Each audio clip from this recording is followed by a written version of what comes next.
It had been 10 whole years since I married Richard, and together we had 4 beautiful children.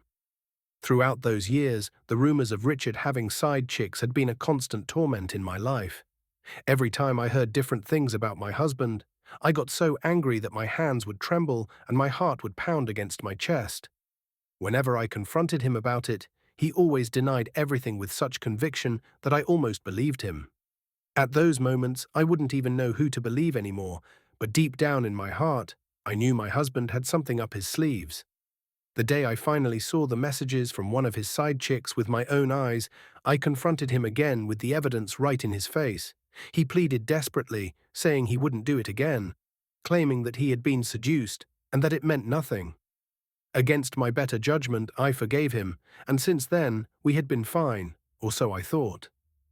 Anyway, that's a story for another day, because what I'm about to tell you is far worse. Before we go deep into this story, please subscribe to my channel and don't forget to tell me the country you are watching from. Let's talk about my anniversary party, the day that changed everything. Today was our 10th anniversary, and I was so thrilled and bubbling inside with excitement and hope. After 10 years of marriage, 4 children, and countless challenges, my husband and I were still pushing strong and steady, or at least that's what I believed. The hall glittered beautifully under the chandelier lights, filled with joy and laughter from our guests. Dignitaries who came couldn't stop gushing about how good we looked together, how perfect our family seemed.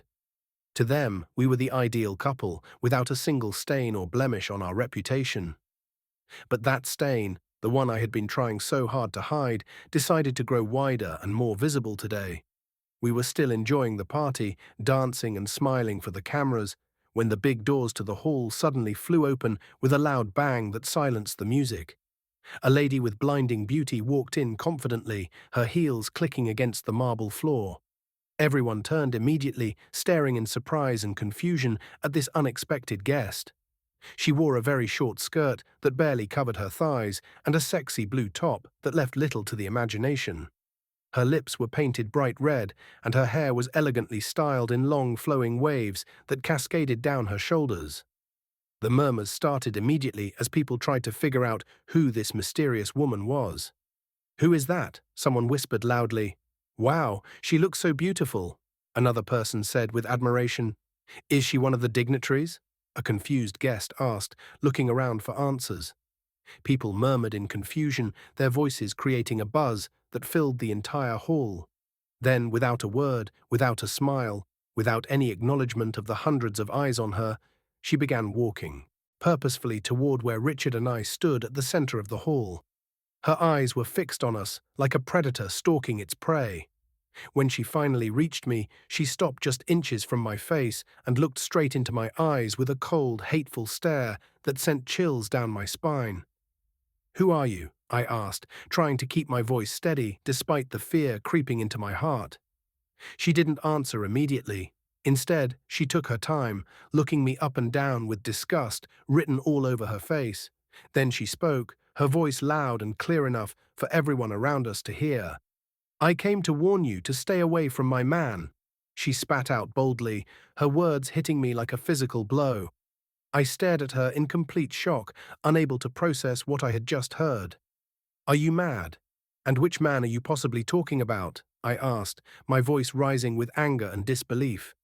Without hesitation, she turned and looked directly at Richard, who was standing beside me, already sweating profusely despite the air conditioning in the hall.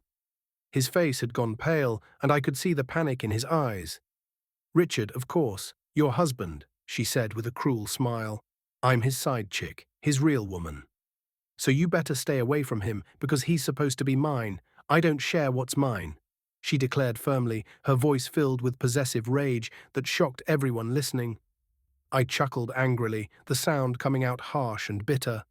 The audacity of this woman standing here in public, at my anniversary party, claiming my husband was hers, was beyond comprehension. "Oh, so you're one of those side chicks he's been fooling around with?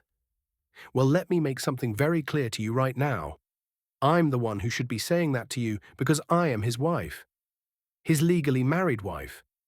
You must be very mad to come here and start spewing rubbish from your filthy mouth. Security, get her out of here immediately." I shouted, my voice echoing through the now silent hall. Before the security guards could take even 2 steps toward her, she shouted back at me with even more fury. "You called me mad?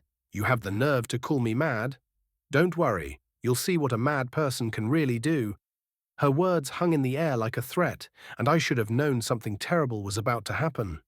Before anyone could blink or react, she reached into her designer handbag and brought out something that made my blood run cold. A transparent bottle filled with liquid. In one swift motion, she unscrewed the cap and splashed the liquid directly on my face and chest. Instantly, my skin began to burn with a pain I had never experienced in my entire life. It felt like 1,000 needles were piercing through my flesh all at once, going deeper and deeper with each passing second. Ah! I screamed in absolute terror, my voice raw and desperate as I fell to the ground, writhing in agony. The pain was so intense that I couldn't think, couldn't breathe, couldn't do anything except scream. "It's acid," someone shouted in horror. "She poured acid on her." Another voice cried out in disbelief. "Jesus! Somebody call an ambulance, call the police, do something." I heard Richard shouting in panic, his voice breaking with fear. The hall erupted into chaos as people screamed and ran in different directions, some trying to help me, others just trying to get away from the scene. My vision started to blur from the tears and the pain, but through it all I could see her standing there, watching me suffer with a satisfied smile on her face. But something inside me refused to just lie there and be a victim. Despite the excruciating pain coursing through my body, despite the burning sensation that was eating away at my skin, I slowly pushed myself up from the ground. People gasped in shock as I stood up, my legs shaking but my determination solid. "Where is she going?" someone whispered in confusion. "Is she leaving by herself? She needs medical attention." Another person said urgently, but that was far from what I had in mind. Through my blurred vision, I spotted an empty champagne bottle lying on the ground near one of the tables. I walked toward it slowly, deliberately, each step sending waves of pain through my body. I picked up the bottle, feeling its weight in my hand, and started walking back to where the side chick stood, still smirking with pride at what she had done. The crowd parted like the Red Sea, their faces showing a mixture of shock, fear, and anticipation. "No, no, no, no." I heard shocked whispers from people who realized what I was about to do, but nobody tried to stop me. They all just watched in stunned silence. Without a word, without any warning, I raised the bottle high above my head and smashed it down on her skull with all the strength I could muster. The sound of glass breaking against bone echoed through the hall, followed immediately by her piercing scream. "Ah!" she screamed, her hands flying to her head as she collapsed to the ground. Blood poured from the wound, flowing between her fingers and pooling on the expensive marble floor. Everyone gasped in shock, their hands flying to their mouths in horror at what they had just witnessed. Some people turned away, unable to watch the blood, while others stood frozen in place, too shocked to move. I stood over her, my chest heaving with pain and rage, looking down at her writhing form on the ground. "An eye for an eye, you moron! Now get out of my sight!" I shouted, my voice shaking with pain and anger. The adrenaline was the only thing keeping me on my feet at that point, but I refused to show weakness in front of her or anyone else in that hall. "Babe, please, let's take you to the hospital right now." "The car is ready and waiting outside," Richard said, his voice trembling as he tried to reach out and touch my arm. I pushed his hand away instantly, recoiling from his touch, as if it burned worse than the acid. "I swear to God, Richard, if you touch me, if you so much as lay one finger on me, I'll pick up another bottle and break your head open right here. Just like I did to your side chick," I threatened, my eyes wild with pain and betrayal. He stepped back immediately, his hands raised in surrender, fear written all over his face. I staggered toward the exit, my vision swimming and my legs barely able to support my weight. A few of my husband's friends rushed forward to help me, their faces filled with concern and pity. They guided me carefully toward the waiting car, supporting my weight as I stumbled. Someone handed me bottles of water to rinse my body where the acid had touched, and I poured it over my burning skin desperately, seeking any relief from the unbearable pain. And that was how I ended up being rushed to the hospital on my own anniversary night, a day that was supposed to be filled with love, joy, and celebration. A day that should have been one of the happiest moments of my life had now turned into a nightmare of betrayal, pain, and anguish that would haunt me forever. I didn't even realize when tears began to roll down my face, mixing with the water and the acid burns. The embarrassment of what had happened in front of all those people, the shame of having my husband's infidelity exposed so publicly, the disgrace of the violence that had erupted, it was all too much for my mind to process.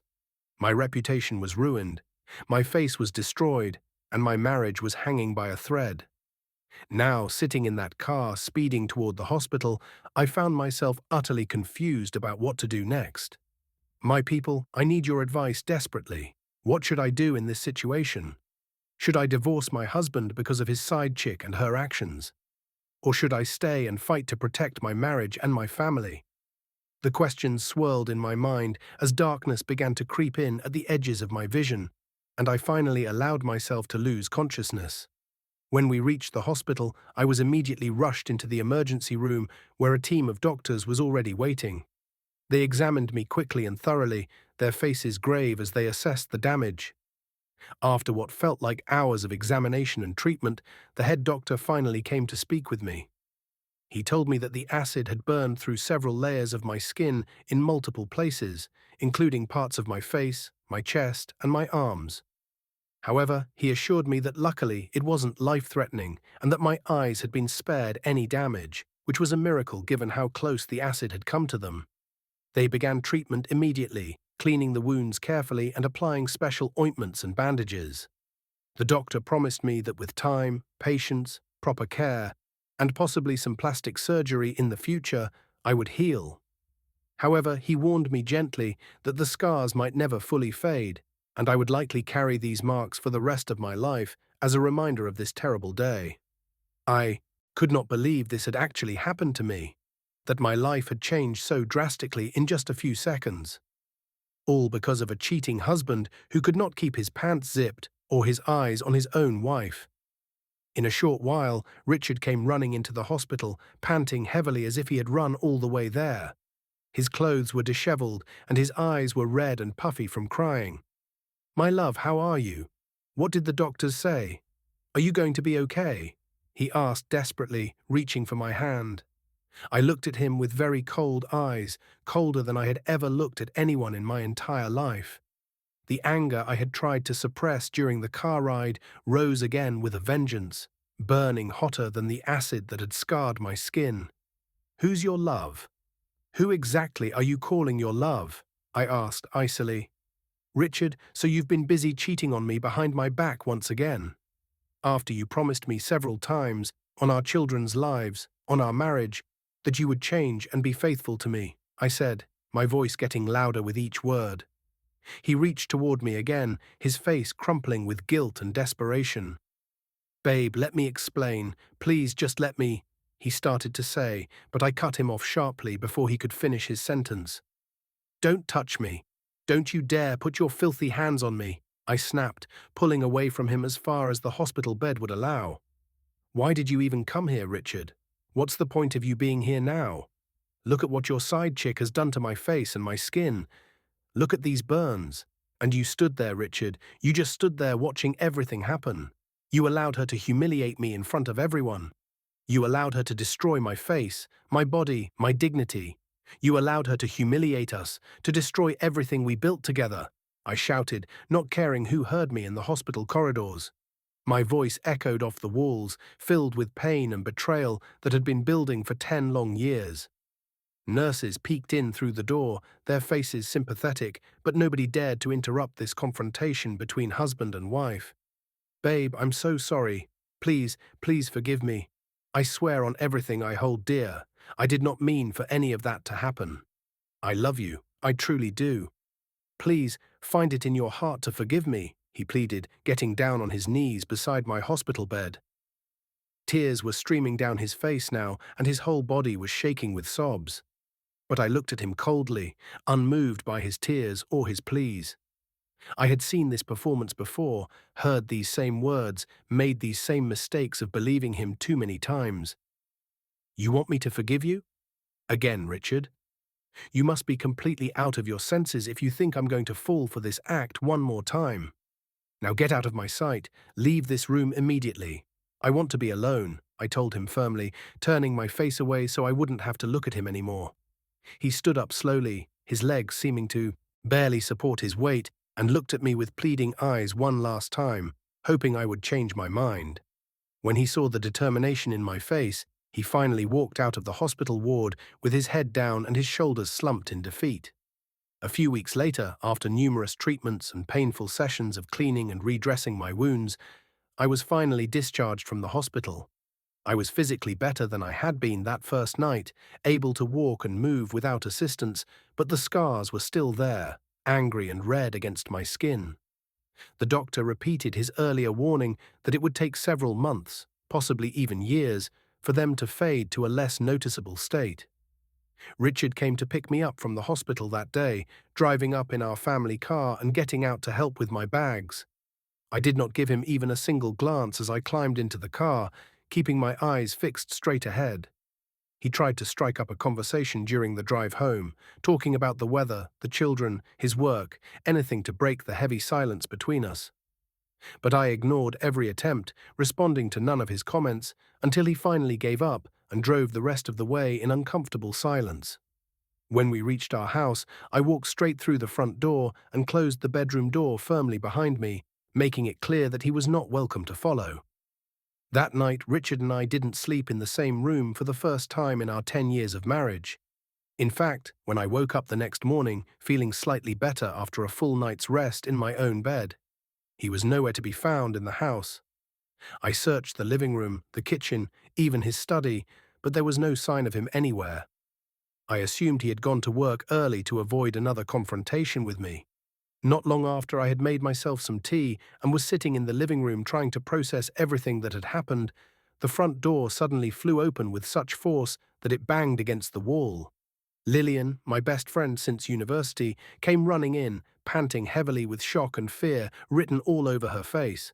Her hair was messy, her makeup smudged, and she looked like she had just received the worst news of her life. "Lillian, what's the issue? What happened? Why do you look like you've seen a ghost?" I asked, my heart immediately beginning to race with anxiety, fearing something terrible had happened to one of my children. "The bitch has been released from prison this morning," she blurted out, still trying to catch her breath from running. Her words came out in a rush, tumbling over each other in her haste to tell me. I frowned deeply, trying to make sense of what she had just said, because it seemed impossible. "What bitch are you talking about? Who was in prison?" I asked, genuinely confused because as far as I knew, nobody we knew had been arrested recently. "The side chick, Nora. Richard's side chick. She was released from prison this morning," she said more clearly this time, her voice rising with frustration and disbelief. I felt my blood run cold as the implication of her words sank in. According to what I heard from the police, they reviewed the video footage from the anniversary party and realized you weren't so innocent either in their eyes, since you smashed a bottle on her head, which, according to her medical report that she submitted, almost cost her her life and caused serious brain injury. "So they made her pay a fine for assault and released her this morning," she explained, the words tumbling out faster and faster. "And guess who bailed her out and paid all her fines?" she asked, though I already knew the answer deep in my heart before she even said it. "Who?" I asked anyway, my voice barely above a whisper, needing to hear it confirmed out loud, even though every fiber of my being already knew the devastating truth. "Your husband, Richard. He was the one who went to the police station early this morning, paid all her fines, and personally escorted her out of custody," she said, watching my reaction carefully. "What?" I asked, the word coming out as a scream as I staggered backward in total shock, my legs suddenly feeling like they couldn't support my weight anymore. The room began to spin around me, and I felt like I was falling into a dark hole with no bottom. Lillian rushed to catch me before I collapsed completely onto the floor, her strong arms wrapping around my waist and guiding me to the nearest sofa. My mind couldn't process what I had just heard. Richard, my husband, the father of my 4 children, the man who had stood beside me for 10 years, had bailed out the woman who had poured acid on my face, the woman who had tried to murder me in front of hundreds of witnesses. It made no sense, and yet it made perfect sense in the worst possible way. I staggered backward into Lillian's supporting arms, my legs suddenly feeling weak and boneless beneath me, unable to hold up my own weight under the crushing force of this betrayal. Lillian rushed to hold me tighter before I collapsed completely onto the hardwood floor, her hands gripping my shoulders firmly but gently. "Are you serious right now? Are you absolutely certain about what you're telling me?" I whispered, my voice barely audible even in the quiet room, as if speaking louder would make the nightmare more real. Richard, my Richard actually bailed her out. He went to that police station and got her released. I asked again, still unable to fully comprehend the depth of this betrayal. "I'm sorry, babe. I'm so sorry you have to hear this," Lillian said, her own voice breaking with emotion as she helped me sit down carefully on the plush sofa. "I couldn't believe it myself when I first heard the news this morning. I actually thought someone was playing a cruel prank on me. I had to call the police station 3 times, speaking to 3 different officers, to confirm it was really true and not just some malicious rumor," she explained, her face showing her own shock and disgust at Richard's actions. My mind went completely blank for a long moment, unable to process any thoughts at all, as if my brain had simply shut down to protect itself from this overwhelming pain. Then, like a dam breaking under too much pressure, everything came flooding back all at once in a crushing wave. The humiliation at the anniversary party when she announced herself as Richard's woman, the acid burning through multiple layers of my skin, the unbearable pain that had made me wish for death, the scars that would mark my body forever, and now this ultimate betrayal. My own husband, the father of my 4 precious children, the man I had trusted and forgiven countless times, had bailed out the woman who had tried to destroy me, who had attempted to take my life. "Where is he right now?" I asked quietly. Too quietly, my voice dropping to a dangerous whisper that made Lillian's eyes widen with concern. Lillian knew that tone well from our years of friendship. It was the calm before the storm, the quiet moment before an explosion, the eerie silence before thunder crashes. "I don't know exactly where he is at this moment, but—" She started to answer, but I cut her off sharply, my decision already made. "Find him immediately. Call him, text him, do whatever you need to do," I said, standing up with a new resolve burning fiercely in my chest, pushing away all the pain and weakness I had been feeling. "Find him and tell him to come home right now, this very instant. If he doesn't come, if he dares to ignore this message, I swear to God Almighty, I will go to that police station myself and cause a scene that will make what happened at our anniversary party look like a children's birthday celebration. I will tear that station apart brick by brick if I have to," I declared, my voice getting stronger with each word. Lillian nodded quickly, recognizing the steel in my voice and knowing better than to argue with me when I was in this state. She pulled out her phone from her purse and dialed Richard's number with shaking fingers, putting it on speaker so we could both hear. The phone rang once, twice, 3 times, each ring feeling like an eternity, before he finally picked up on the 4th ring. "Hello?" His voice came through the speaker, sounding tired, guilty, and wary, as if he already knew why we were calling and what was coming. "Richard, where are you right now? What are you doing?" Lillian asked sharply, not bothering with any pleasantries or small talk, her voice filled with accusation and anger on my behalf. There was a long pause on the other end of the line, and we could hear him breathing heavily, as if he was trying to decide what to say or how much to lie. I'm on my way home right now. I'll be there in about 15 minutes, he finally stammered, his voice weak and unconvincing. "You better be telling the truth, Richard, because your wife is about to burn down this whole city looking for you if you're not here soon. And trust me, after what I just told her about you bailing out that woman, I wouldn't blame her one bit if she did. In fact, I might even help her," Lillian said fiercely, her loyalty to me shining through in every word.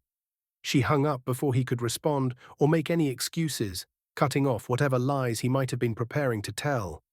The click of the phone disconnecting echoed in the silent room like a gunshot, final and irreversible. 20 minutes felt like 20 hours as I paced back and forth across the living room floor, wearing a path in the expensive carpet. My hands were trembling with rage that I could barely contain, my breathing coming in short, sharp gasps. Lillian sat quietly on the sofa, watching me with deep concern etched in her eyes, ready to intervene if necessary. The clock on the wall ticked loudly, each second feeling like a hammer blow to my already shattered heart. Finally, after what seemed like an eternity of waiting and building rage, Richard walked through the front door, moving slowly and hesitantly, like a condemned man walking to his execution. The look on his face told me everything I needed to know before he even opened his mouth. Guilt was written in every line of his features, shame colored his cheeks, and fear widened his eyes as he saw my expression. "Nora, please, I can explain everything. Just give me a chance to—" he started to say, his words tumbling out in a rush, but I cut him off immediately, not wanting to hear his lies and excuses. "Explain what exactly, Richard?" I interrupted, my voice dangerously low and controlled, though inside I was screaming. "Explain how you bailed out the woman who poured acid on your wife's face. Explain how you chose your side chick over the mother of your 4 children. Please, Richard, I'm begging you with everything in me, explain it to me because I really, truly want to understand how you could do this." "It's not what you think at all, Nora.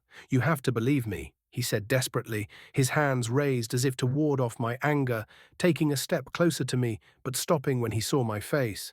"She called me from the police station early this morning, crying hysterically, saying terrible things.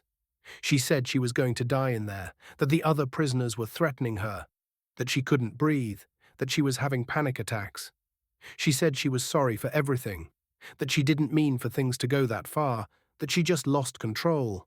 I felt sorry for her in that moment. She sounded so broken and afraid," he explained, his voice getting quieter and quieter as he realized how pathetic his explanation sounded, even to his own ears. "You felt sorry for her," I repeated slowly, letting each word hang in the air between us, my voice dripping with disbelief and contempt. "You felt sorry for the woman who tried to murder me, who disfigured my face permanently, who humiliated me in front of everyone we know. You could feel sorry enough for her to rush to her rescue, but you couldn't feel sorry enough for your own wife to seek justice. You couldn't feel sorry enough to protect me, to defend me, to stand by me when I needed you most," I asked, my voice rising with each question until I was practically shouting. "Babe, please, you have to understand." He tried again, reaching out toward me with both hands extended, his face crumpling with desperation and fear. "Don't call me that. Don't you dare call me babe ever again," I screamed, finally losing the last shreds of my control, my voice echoing off the walls and probably carrying to the neighbors' houses. "You lost that right the moment you chose her over me. You lost that right when you bailed out my attacker. You lost every right to call me by any term of endearment," I shouted, my whole body shaking with the force of my emotions. Lillian stood up from the sofa, ready to intervene physically if things escalated to violence, positioning herself between us just in case.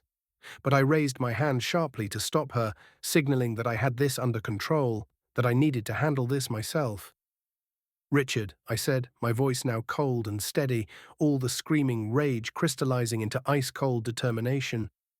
"I want you to leave this house immediately. Right now, this very moment. Pack whatever clothes and belongings you need and get out of my sight. I don't want to see your face for another second. Nora, please, don't do this to us.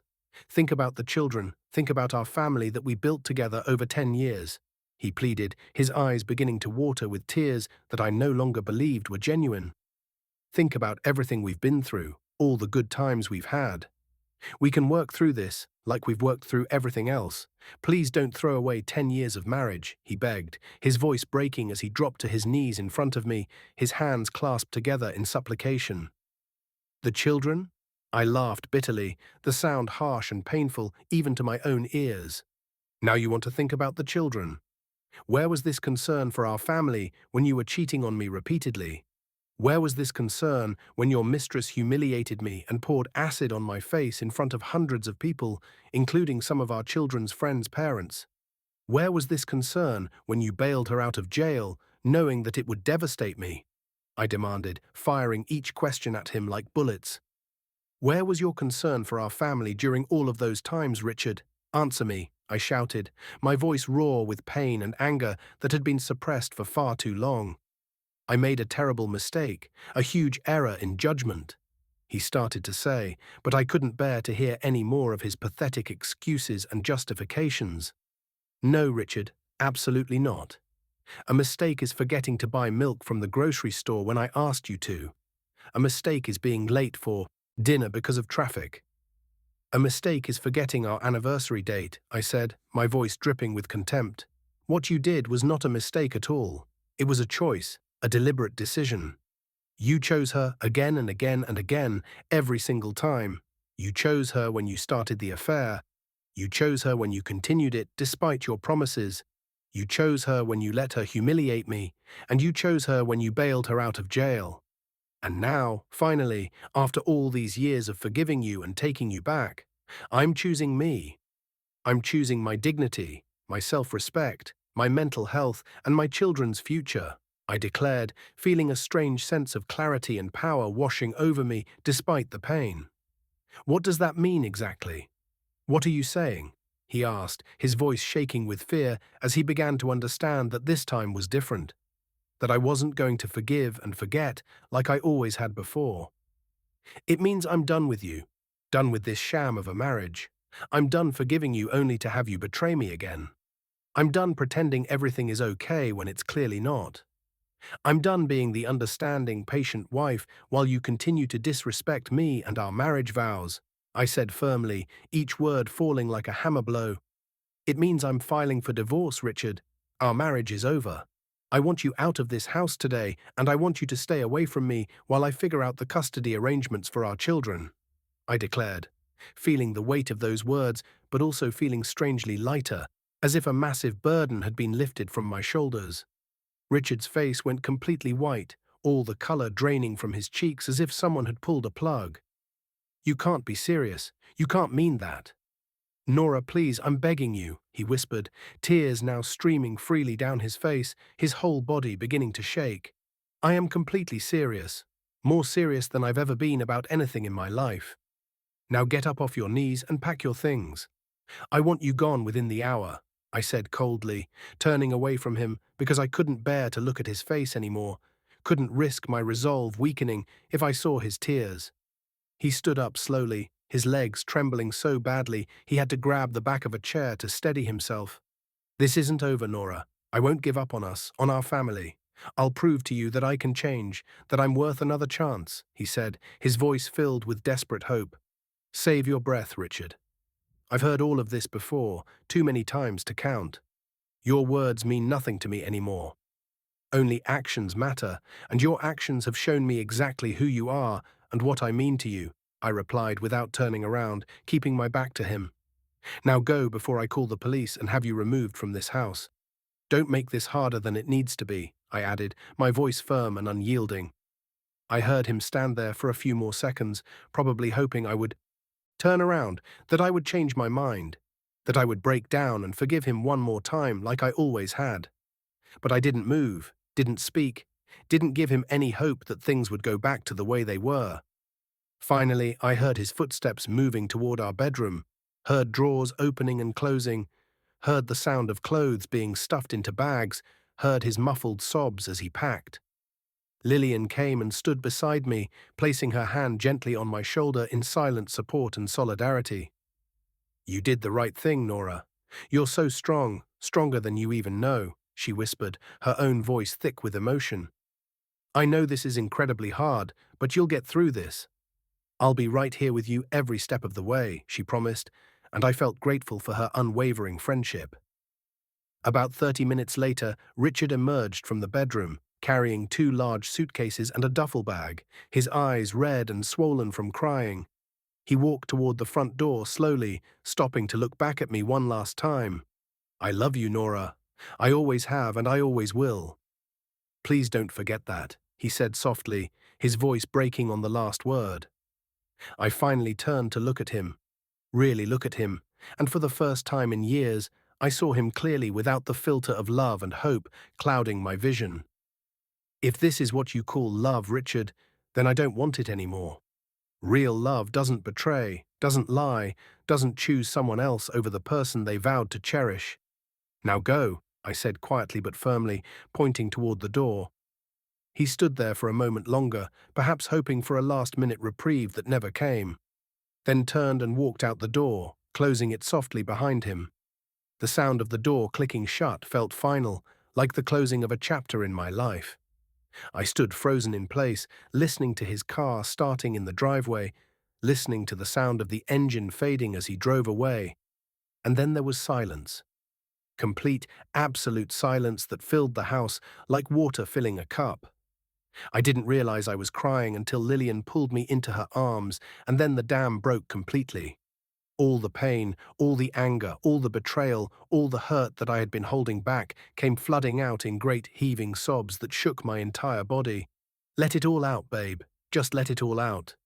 You've been so strong for so long, holding everything in. You don't have to be strong right now. I've got you, Lillian whispered, holding me tightly while I cried on her shoulder, my tears soaking through her shirt. We stood like that for what felt like hours, with her just holding me while I grieved not just for my marriage, but for the woman I used to be before all of this happened. Finally, when I had no more tears left to cry, when my throat was raw and my eyes were swollen, I pulled back from Lillian's embrace and wiped my face with the back of my hand. What am I going to tell the children? How do I explain to them that their father won't be living with us anymore? I asked, the reality of the situation hitting me like a freight train. We'll figure it out together, Lillian assured me, guiding me to sit down on the sofa. The children are resilient, and they love you. They'll understand eventually, maybe not right away, but they will. And right now, you need to focus on taking care of yourself and healing from everything that's happened, she said wisely. But first, we need to make sure that side chick stays away from you and your family. She's proven she's dangerous, and who knows what she might do next, now that she's been released, she added, her face growing serious with concern. I nodded, knowing she was absolutely right. That woman had already shown she was capable of violence, and there was no telling what she might do next, especially now that Richard had bailed her out and possibly given her false hope. You're right. I need to get a restraining order against her as soon as possible, I said, my mind already starting to plan the next steps I needed to take. I'll help you with all the legal paperwork. My cousin is a lawyer, remember? She specializes in family law and restraining orders. I'll call her right now and see if she can meet with us tomorrow, Lillian offered, already pulling out her phone. Thank you, Lillian. I don't know what I would do without you, I said sincerely, grasping her hand tightly. You're my sister, Nora. We've been through everything together since university. I'm not going to abandon you now when you need me most, she said, squeezing my hand back. We spent the rest of that day talking, planning, and slowly beginning to piece together what my new life would look like without Richard. It was terrifying and overwhelming, but it was also strangely liberating. For the first time in 10 years, I felt like I was taking control of my own life instead of waiting for Richard to decide my happiness. That night, after Lillian had gone home and I was alone in the house for the first time, I walked through each room, seeing everything with new eyes. The pictures of our family on the walls, the furniture we had chosen together, the marks on the doorframe where we had measured the children's heights over the years, everything was a reminder of what I was leaving behind. But as I stood in front of the bathroom mirror and looked at my scarred face, the face that Richard's side chick had destroyed, I knew I was making the right decision. These scars would heal with time, or at least fade enough to be less noticeable. But the scars on my heart from Richard's repeated betrayals would never heal if I stayed with him. I deserved better than a man who would bail out the woman who tried to kill me. My children deserved better than to grow up thinking this was what love looked like. I climbed into bed alone that night, the bed feeling enormous and empty without Richard's presence beside me for the first time in a decade. But instead of feeling lonely or scared, I felt peaceful. I felt like I could finally breathe deeply without the constant weight of anxiety and suspicion pressing down on my chest. As I drifted off to sleep, I made a promise to myself. I would never again allow anyone to treat me the way Richard had. I would rebuild my life, raise my children to be strong and independent, and show them that it's better to be alone than to be with someone who doesn't truly value you. Tomorrow would bring new challenges, I knew that. There would be lawyers and court dates, difficult conversations with the children, and probably more confrontations with Richard and his side chick. But tonight I allowed myself to simply rest and grieve for the end of my marriage. The next morning, I woke up to the sound of my phone ringing insistently. I grabbed it from the nightstand, squinting at the bright screen. It was an unknown number, and my stomach immediately tightened with anxiety. "Hello?" I answered cautiously, my voice still rough from all the crying the night before. "Is this Mrs. Nora?" a professional-sounding woman's voice asked from the other end. "Yes, this is she. Who's calling?" I asked, sitting up in bed and trying to shake off the remnants of sleep. "This is Officer Adebayo from the Central Police Station. I'm calling regarding the case between you and Miss Chioma Okafor, the woman who assaulted you with acid at your anniversary party," she explained. My heart began to race as I wondered what could have happened now. "Yes, officer, is there a problem?" I asked nervously. "Well, ma'am, I'm calling to inform you that Miss Okafor has filed a counter case against you for assault with a deadly weapon, referring to the bottle you smashed on her head. She's claiming that you caused her grievous bodily harm and that she has medical evidence to support her claim," the officer said, her voice neutral and professional. I felt my blood pressure rising as I processed what she was telling me. That woman had the audacity to file a case against me after she tried to kill me with acid. "You can't be serious, officer. That woman poured acid on my face. She permanently disfigured me. I was simply defending myself," I protested loudly, jumping out of bed in agitation. "I understand your frustration, ma'am, but according to the law, both incidents are considered separate assaults, and both parties have the right to file charges. I'm just informing you that you'll need to appear in court next week Tuesday for a hearing where both cases will be addressed," the officer explained patiently. "This is ridiculous. This is absolutely insane," I shouted, pacing around my bedroom. "Ma'am, I would advise you to get a good lawyer to represent you. The court date is fixed for next Tuesday at 9 a.m. You'll receive an official notice in the mail, but I wanted to give you a courtesy call to inform you personally," Officer Adebayo said. "Thank you for calling, officer," I managed to say through clenched teeth before hanging up the phone. Immediately, I dialed Lillian's number, my hands shaking with renewed anger and disbelief. "Hello, Nora. What's wrong?" "It's only 7 a.m., Lillian answered sleepily, obviously having been woken up by my call. "That witch has filed a case against me. Can you believe it? After everything she did, she has the nerve to file a case against me for defending myself," I said rapidly, the words tumbling out in a rush. "What? Slow down, babe. What are you talking about? What case?" Lillian asked, now sounding fully awake and alert. I explained everything the police officer had told me, my voice getting higher and more agitated with each word. "This is unbelievable. This is just unbelievable," Lillian kept repeating. "Okay, listen to me carefully. Don't panic.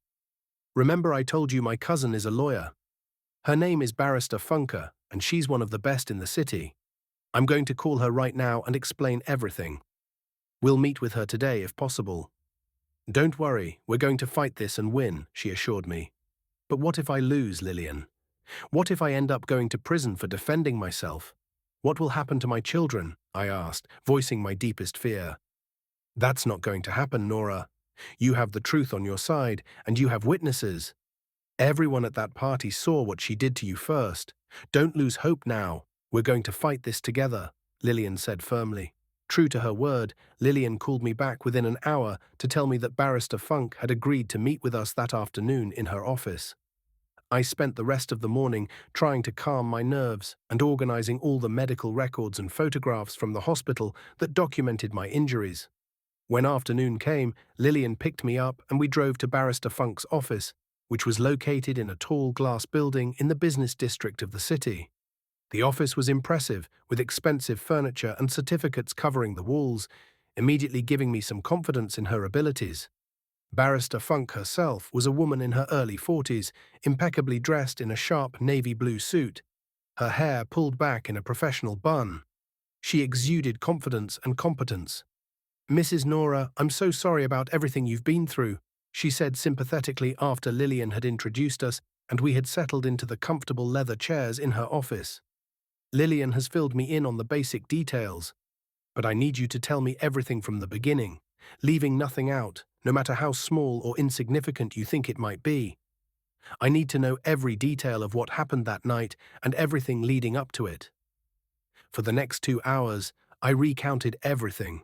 Richard's affairs, the years of cheating, the messages I had found, his promises to change, the anniversary party, the moment she walked in, her declaration, the acid attack, my retaliation with the bottle, the hospital, Richard bailing her out, all of it.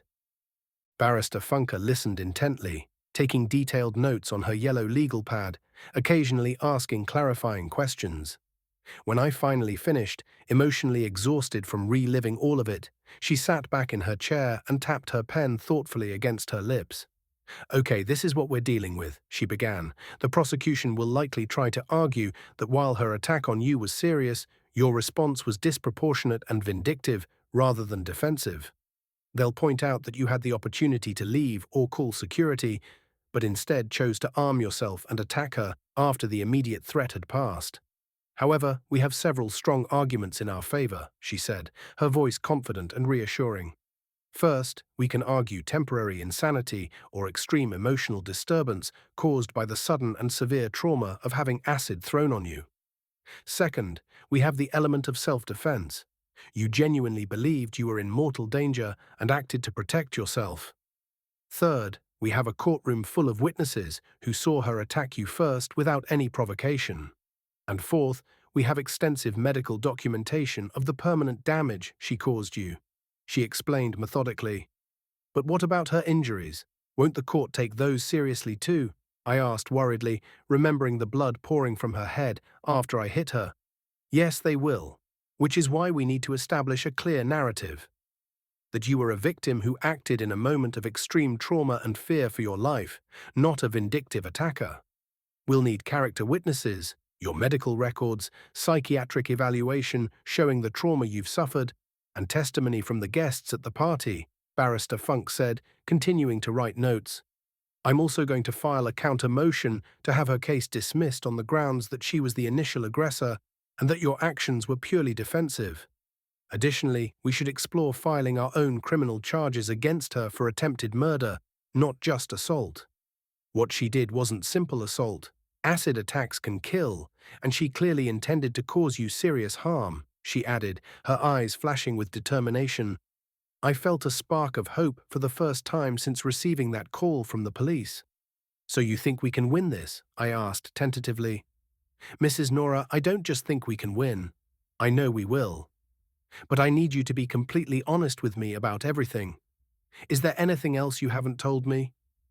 Anything at all that could surprise us in court?" she asked, looking at me intently. I thought carefully, running through everything in my mind, making sure I hadn't left out any details. "No, I've told you everything. Well, except—" I hesitated, unsure if it was relevant. "Except what?" Barrister Funk prompted, leaning forward with interest. "Except that I've decided to divorce Richard. I don't know if that's relevant to the case, but I thought you should know." I said. "Actually, that could work in our favor," she said thoughtfully. "It shows that you're taking definitive action to remove yourself from a toxic situation. It demonstrates that you're not just a woman who acted out of jealousy or vindictiveness, but someone who recognized that the situation was untenable and took steps to protect yourself and your children. We can use that to paint a picture of a woman who was pushed to her absolute breaking point by her husband's infidelity and his mistress's violence," she explained. "Now, I'm going to need you to write down the names and contact information of everyone who was at that party, especially anyone who might be willing to testify on your behalf. I'll also need you to undergo a psychiatric evaluation to document the trauma you've experienced. And I'll need copies of all your medical records, photographs of your injuries, and any documentation of Richard's affairs that you have," she said, handing me a checklist she had prepared. "I can do all of that.